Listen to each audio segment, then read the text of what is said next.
आज भारतीय समाज में इतनी बड़ी विडंबनाएं होने लगी है कि जो यंग जनरेशन के तो जो वैवाहिक रिश्ते थे वो टूट ही रहे थे, लेकिन जो पुराने वैवाहिक रिश्ते थे वो भी आज न्यायालय में कोर्ट कचहरी के सामने आकर खड़े हो गए हैं। इसी से जुड़ा एक मामला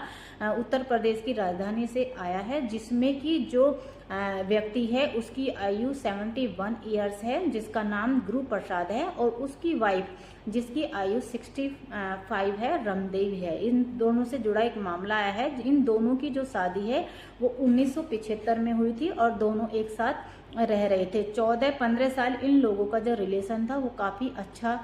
चला, लेकिन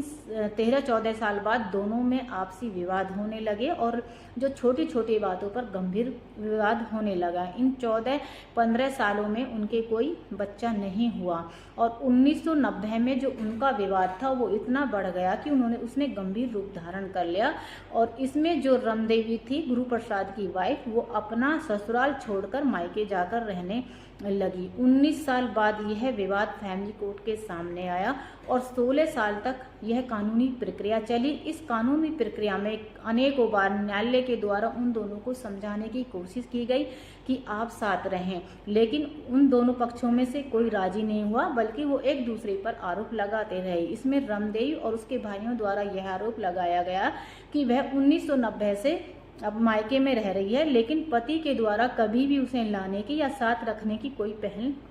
नहीं की गई और पत्नी के द्वारा यह भी कहा गया कि उसके पति के पास काफ़ी अच्छी प्रॉपर्टी, जमीन जायदाद थी, लेकिन कभी भी उसके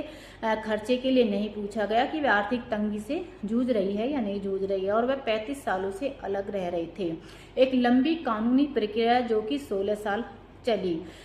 26 मार्च 2025 को पारिवारिक न्यायालय यानी कि फैमिली कोर्ट के द्वारा हिंदू विवाह अधिनियम के तहत उन दोनों को तलाक की डिक्री दे दी गई और इस प्रकार से कानूनी लंबी लड़ाई के बाद एक जो वैवाहिक रिश्ता था उसका दुखद अंत हो गया।